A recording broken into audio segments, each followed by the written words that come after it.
Hey, was laying in bed, but has got a new neighbor, and they have a new puppy.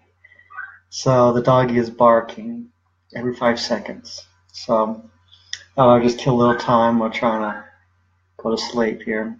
Um, some useful evangelism tips if you're interested.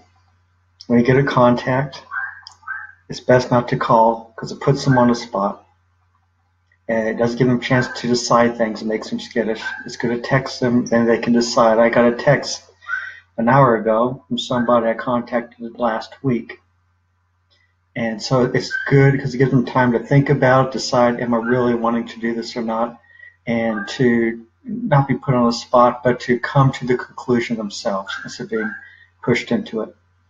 And when you get contacts, when they sign up for a Bible study, like at a college campus, they have free speech areas, and or at some street area where you can get permission to do it, or some places that are free.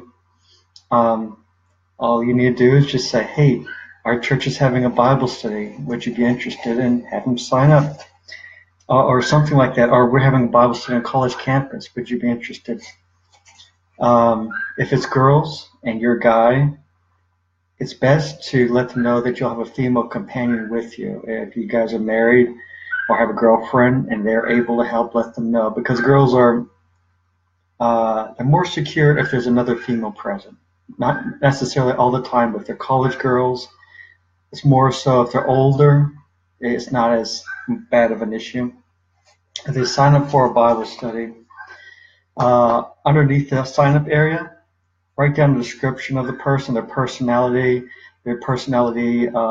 descriptions of their features, how they look, their styles, like their fashion, just some stuff you saw that you may have bonded with them, things that you will be able to write down that you can remember of the contact. Also, some things you talked about. If you talked about some special things, like you're going to pray for her daughter who is struggling with arthritis or something like that, write that down as well so that when you contact that person, you can talk about in the text what you guys talked about, personal issues that you bonded with.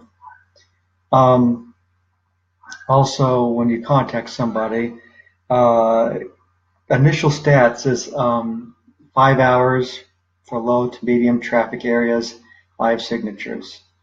High traffic areas, 10 signatures.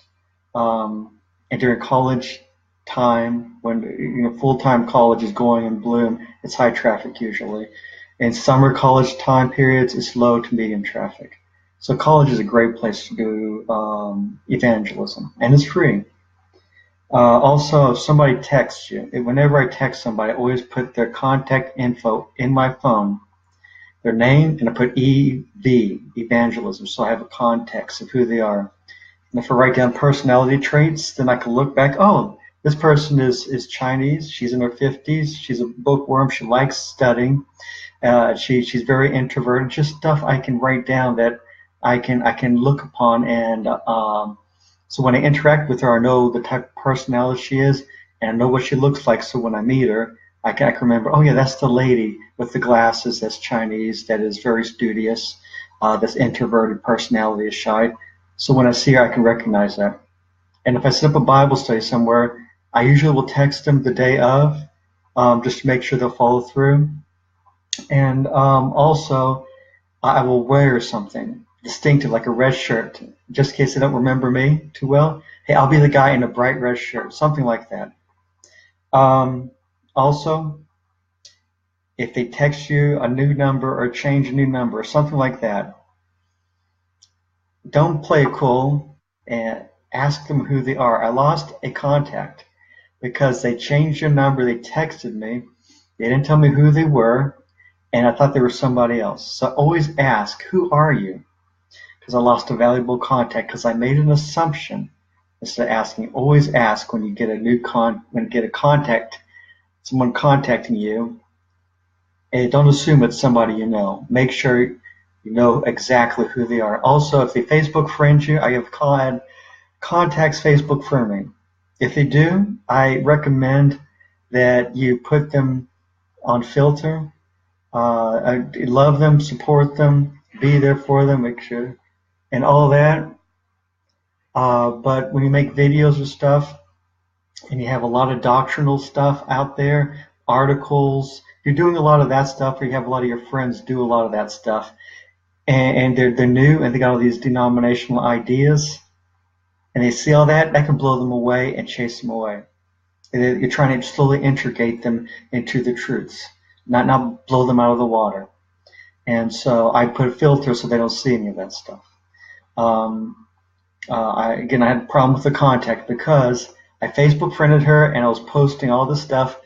And when we were in a Bible study, I'm the teacher, she's the student, and she was accepting what I was saying. But when I was posting tons of stuff, it just chased her away.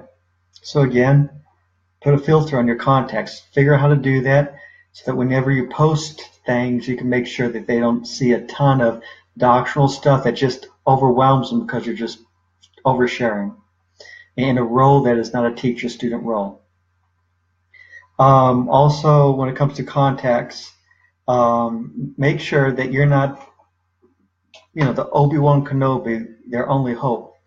You need to make sure the church is going to get involved with them, invite them out to eat, be there for them, support them, be their friends. If you're their only friend and they depend on you for everything, and there's an emergency and for some reason you miss something you need to do to make sure they stayed faithful because you got things going on, you're busy, and you make an oversight, you make a mistake.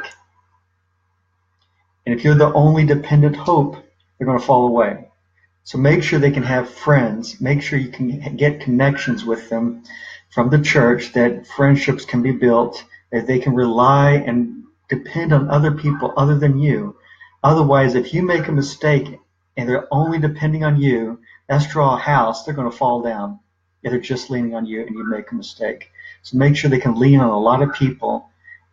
If I just have a contact and I make a mistake, and she doesn't look to anybody else for help, and I make an error, then she's going to fall away, or he's going to fall away. So make sure you make your church family a priority in getting them involved with that contact.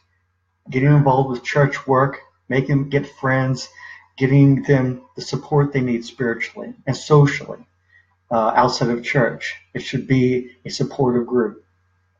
You need to let the church know that's very important. The eldership and the preachers, the teachers, whatever, and the Christians to back them up and be there for them.